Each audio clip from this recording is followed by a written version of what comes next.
사랑에 불타는 뜨거운 심장이 있어야 하나님의 사람이다.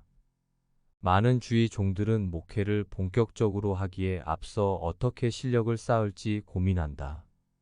어떻게 해야 더 많은 능력을 받을 수 있을지 생각한다. 그리고 그 생각과 고민의 이면에는 실력과 영성을 겸비한 목회자로서 많은 주의 일들을 감당하는 자신의 멋진 모습을 상상한다. 그러나 그렇게 멋지게 사역을 펼치기 전에 주님께서 먼저 요구하시는 게 있다. 먼저 우리가 준비해야 할 게 있다. 사랑으로 희생할 마음의 준비가 되어 있는가? 자신의 모든 것을 바쳐 섬길 준비가 되어 있는가? 하는 것이다. 주님은 그것을 물으신다. 하나님 나라와 의를 위해 모든 것을 던져도 아까워하지 않을 만큼의 삶의 자세가 되어 있는가를 중요하게 보시는 것이다. 주님을 위해 죽을 수 있을 만큼 주님을 사랑하는지, 맡겨진 양들을 위해 목숨을 바칠 만큼 양들을 사랑하는지를 먼저 보시는 것이다. 따라서 우리는 목회의 축복이나 영광을 바라기 전에 사랑을 위해 먼저 고난받을 준비를 해야 한다. 뒤의 것 즉 면류관이 있느냐 없느냐는 주님 뜻에 맡기고 오직 우리는 십자가 고난까지도 받을 만큼 영혼을 위해 하나님 나라를 위해 달려갈 준비가 되어 있는가를 중요하게 살펴야 한다. 그것이 목회를 위한 최선의 준비 작업이다. 주를 위해 내가 어디로 가오리까? 그 주를 위해 내가 무엇을 하오리까? 주를 위해 오늘 내가 무엇을 드리리까? 라는 사랑에 불타는 뜨거운 심장이 있어야 한다. 그런 마음이 있어야 진짜 소명을 받은 자다. 이와 반대로 어떻게 해야 목회에 성공할까? 어떻게 해야 유명해질까? 어떻게 해야 저들이 나를 잘 섬길까? 를 고민한다면 그는 상꾼 목사다.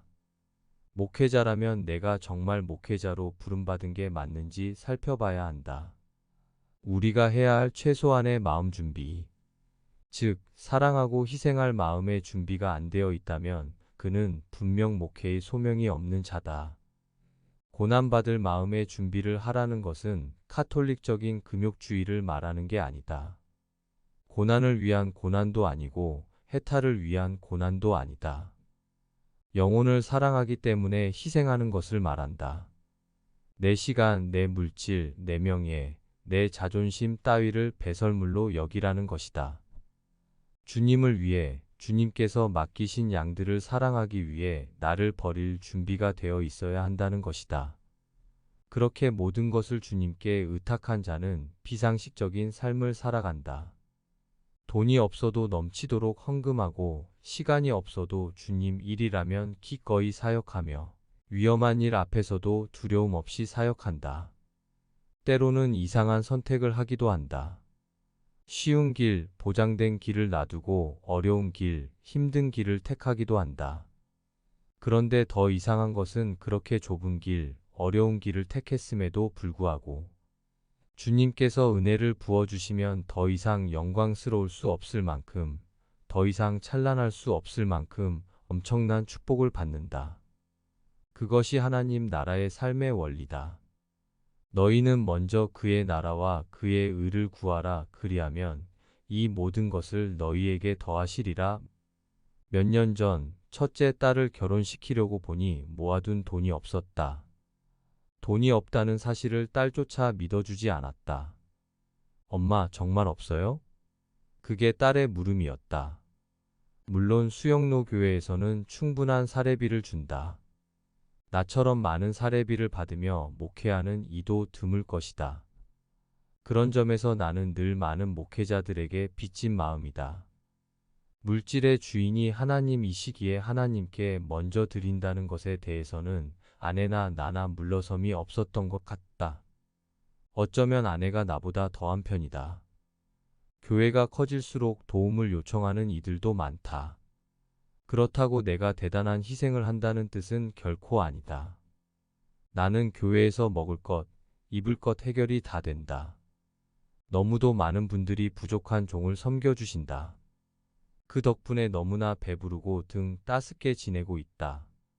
입을 옷도 너무 많고 신을 신발도 넘치게 많다. 내 사는 모습이 그렇게 넉넉한데 따로 저축할 이유가 없다.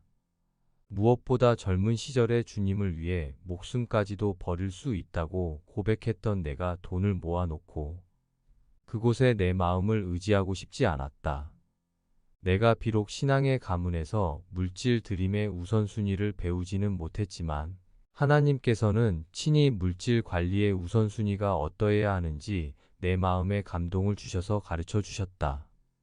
물질이 모이면 먼저 하나님께 드리고 주님을 위해 쓰도록 인도하셨다. 아내는 나보다 더했다. 아내는 유복한 집안에서 자란 사람이지만 나와 결혼한 뒤로 물질을 드리는데 나보다 더 앞서갔다. 결혼 후 한 번은 내 쪽에 친척 한 분이 우리 집에 와서 기거하며 몇 날 며칠을 돈을 달라고 조른 적이 있었다. 그때 아내는 금식 기도하는 중이었으면서도 친척에게 꼬박꼬박 식사 대접을 했을 뿐 아니라 나중에는 하나 있는 통장마저 그분에게 쥐어줘 버렸다. 그 통장은 아내가 가난한 신학생과 결혼할 때 친정 부모님이 주신 것인데 아내는 그 돈을 돈 달라고 떼쓰는 가난한 친척에게 다 준 것이다.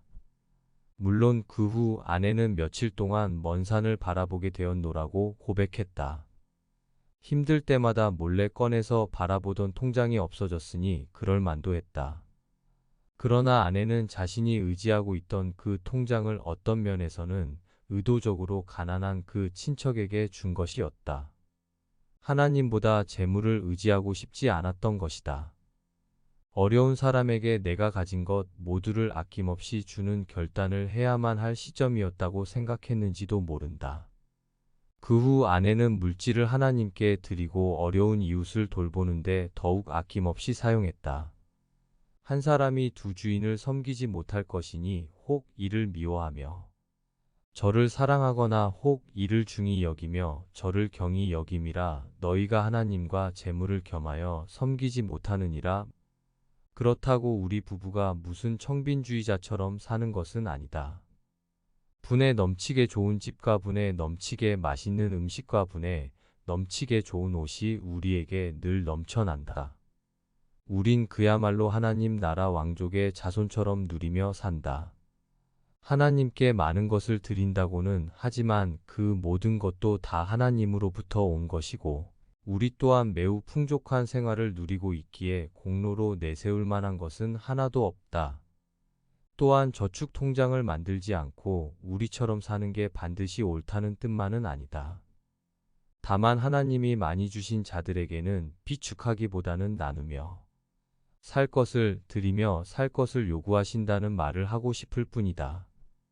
딸의 결혼을 앞두고 집안 형편을 실감하게 된 우리는 사돈 되실 목사님께 전화를 드려 그쪽 형편에 대해 여쭈었다. 그런데 그쪽은 우리보다 더했다. 아들 장가 보내려고 얼마를 모아뒀는데 교회에 급한 일이 생겨 전부 헌금해버렸다는 것이다. 그쪽 집안은 몇백만 원의 여유도 없는 실정이었다. 나는 기쁘게 말씀드렸다. 잘 됐습니다. 우리도 돈이 없는데 없는 사람끼리 사돈을 맺으니 얼마나 좋습니까? 우리 그럼 없는 대로 결혼식 올립시다. 그런데 결혼식은 매우 성대하게 치러졌다. 장로님들끼리 상의해서 두 사람의 결혼식을 치러준 것이었다. 극구 사양하려 해도 장로님들이 그렇게 일사천리로 진행시켜버렸다. 우리 교회 장로님들은 부족한 나를 그토록 극진히 섬겨주셨다. 듣기에 따라 자랑처럼 들릴 수 있는 이야기지만 나는 이런 일들을 겪으며 더욱 확신하게 된다.